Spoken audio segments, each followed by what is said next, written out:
मैं ये कहना चाहता हूं, ये बात आपसे आए हम सरकार को बदलो। हरियाणा में सरकार कैसे बदलेगी? पहले पार्लियामेंट में कांग्रेस जिताओ, फिर हरियाणा में जिताओगे, जब तो बदलेगी सरकार।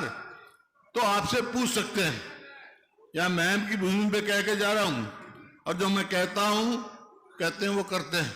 आपसे पूछ सकते हैं, भाई अच्छा सरकार तो हम बदल देंगे, ये बताओ थारी सरकार आ गई तो क्या करोगे? तो मैं 5-6 बात कह के जा रहा हूं, और तो बातें बाद में आएगी हमारे घोषणा पत्र, लेकिन 5-6 बात के कह के जा रहा हूं। बाकी काफी कुछ उदयभान जी ने बता दिया। तो हमारी सरकार आएगी तो भाई क्या करेंगे हम? भाई हमारी सरकार आते ही जो बुजुर्गों की पेंशन है वो 6,000 रुपए महीना बूढ़े का और 6,000 रुपए महीना बुढ़िया का, घर में 12,000।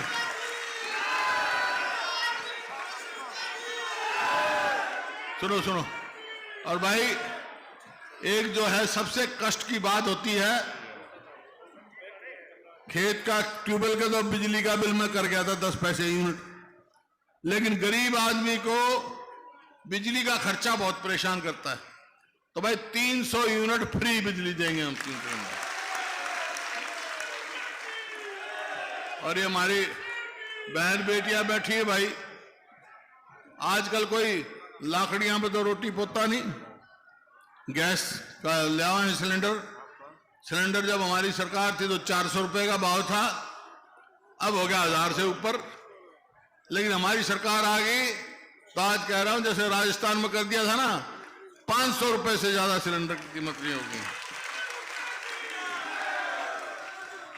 और इस सरकार ने, हरियाणा सरकार ने 2 लाख जो पक्की नौकरी खाली छोड़ रखी, लगाए नहीं, वो एक और बना रखा है कौशल रोजगार निगम। उसमें ना रिजर्वेशन, ना पक्की, ना पेंशन। इधर लाओ, अगले एक भी नई बात काट दो। युवाओं के भविष्य से खिलवाड़ की जा रही है, जो कर अग्निपथ है, कोई मतलब नहीं उसका। अरे पहले तो फौज में भर्ती होते क्या करता, छोरा भर्ती हो जाता, यूं था भाई अच्छी जगह जाएगा, बच्चे पढ़ेंगे, पेंशन आएगा, तो भर्ती होते सगाई आने लग जाती थी।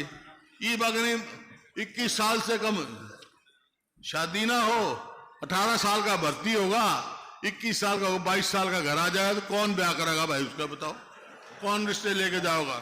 तो ये स्थिति इन्होंने कर दी। और भाई जो बैकवर्ड क्लास का क्रीमी लेयर जो हमारे समय में 6 लाख था, नहीं इनने कर दिया, उसको बढ़ा के घटा दिया, 8 लाख से 6 लाख कर दिया। हमारा समय आएगी सरकार तो 10 लाख करेंगे ताकि उनको फायदा भी हो, उनको फायदा हो। और जो ये एक बात कह रहा हूं, आपको याद होगा जब मैं 2005 में मेरे को मौका दिया आपने, तो उस टाइम यही हालात थे कानून व्यवस्था की, अपराध की। उस टाइम मैंने कहा था कि भाई या तो मुख्य धारा में आ जाओ अपराधी, नहीं हरियाणा छोड़ जाओ, छोड़ गए थे। आज कह जा रहा हूं, वहां बहन की भूमि पर अगर हमारी सरकार बन गई तो गुंडों को हरियाणा में नहीं रहने देंगे, उनको बाहर करेंगे।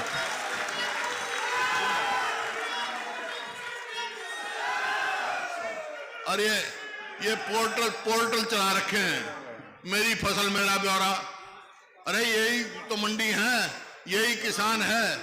जब फसल आ जाती थी तो भाई मंडी में सीधा आता एमएसपी लेकर आ जाता। ये बाट देखेगा कब नंबर आओगा, पोर्टल में नंबर आओगा।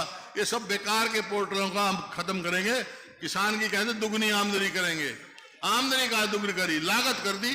क्या भाव डीजल का था उस टाइम, क्या भाव खाद का था, क्या भाव आज कीटनाशक दवाइयों का है, लागत तो दुगनी कर दी, आमदनी कहां से दुगनी होगी? तो ये है भाई। और गरीब आदमी के 100-100 गज के प्लॉट दिए थे हमने, 4 लाख के करीब। एक किसी को मिला हो तो बता दो 9-9.5 साल में, तो भाई वो फिर 100-100 गज के प्लॉट देना शुरू करेंगे, हम वो लागू करेंगे हैं। हाँ। और कर्मचारियों का ओल्ड पेंशन लागू स्कीम करेंगे कर्मचारियों के लिए। और गरीब आदमी में मकान बनाने का भी काम हम करेंगे भाई।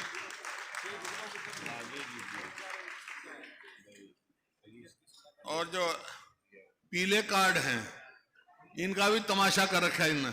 हर गरीब आदमी का पीला कार्ड बनवाओगे, हर आदमी का जो है, ताकि सबको भरा लाभ हो। ये क्या इन्होंने तमाशा कर रखा है। और भाई खिलाड़ियों का पदक लाओ, पद पाओ, वो नीति चालू कराएंगे ताकि हमारे बच्चों का भविष्य बढ़े, आगे बढ़े, पक्की नौकरी दे। कर ये बातें हैं, लेकिन अब करूंगा मैं अपनी और आपकी बहन की बात।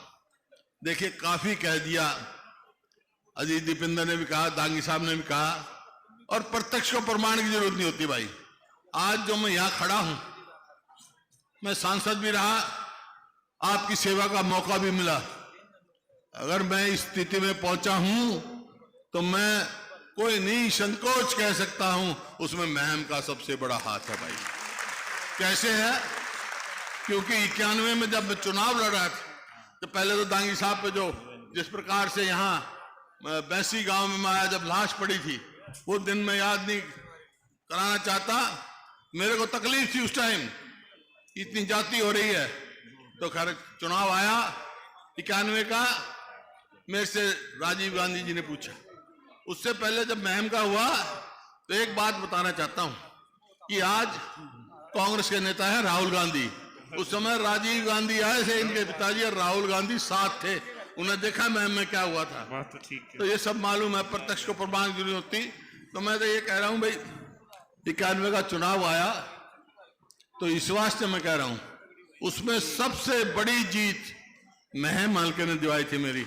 और वही कारण जीत का बना था भाई, वही कारण जीत का बन गया। तो आज फिर वही मौका आ रहा है। आप में शक्ति है, बदलाव की शक्ति आप में, वही समय आया है।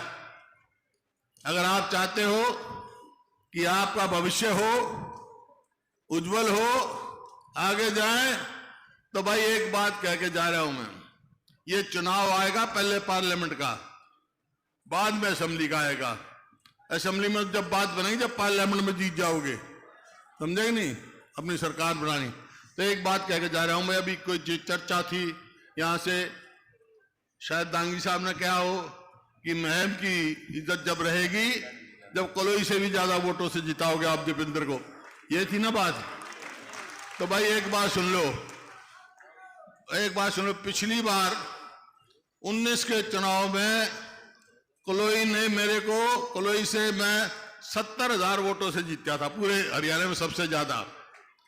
तो भाई इनके महम अजीत दीपेंद्र को, यहां से कांग्रेस के उम्मीदवार जो दीपेंद्र जी को, कितनी वोटों से जिताओगे भाई तुम? 1 लाख से। तो 1 लाख से जीत जाओ, जिता दियो भाई यहां से। उसका 1 लाख से कैसे जीतेंगे?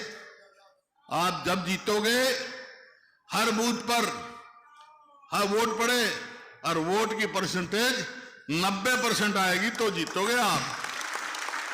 वोट डालनी है आपने हर बूथ पे। तो एक बात सुन लो भाई, 1 लाख से यहां जिता दियो, फिर आगे जो है असेंबली के चुनाव आएंगे। एक बात मैं कह के जा रहा हूं, पार्लियामेंट में 1 लाख से जिता दियो मैम, और भाई फिर विधानसभा में जा दियो, तो हम क्या करेंगे भाई, थारी सरकार मैं बनवा दूंगा, ये बात पक्की। तुम